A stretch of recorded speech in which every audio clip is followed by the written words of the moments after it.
Assalomu alaykum, hurmatli obunachilar, kanalimiz a'zolari. Sizlarga bitta zo'r nabor ko'rsataman. Buni Nukusdan bir mijozimiz buyurtma qildi. Kamerani yaqinroq olib keling. Bitta boltasi juda ham chiroyli qilib ishlangan, yozuvlarni yozib berdik. Kazakdir. Bitta chopqisi.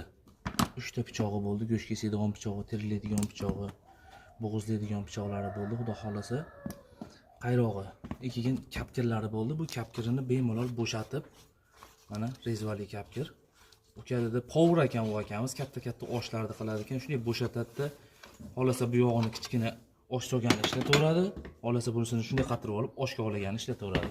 Bitta addenniy osh solganini ham kapkir qilib berdik. Keyin pichoqlarni sizlarga ko'rsatib o'taman. Xudo xolasa, nerjaveykadan ishlangan. Umuman zaylab qorayib qolmaydi. Hammasining ruchkasi oxirigacha kelgan, tekstalitdan ishlangan. Boltamiz relis materialdan ishlangan. Kimga qiziq bo'lsa, bemalol murojaat qilishingiz mumkin.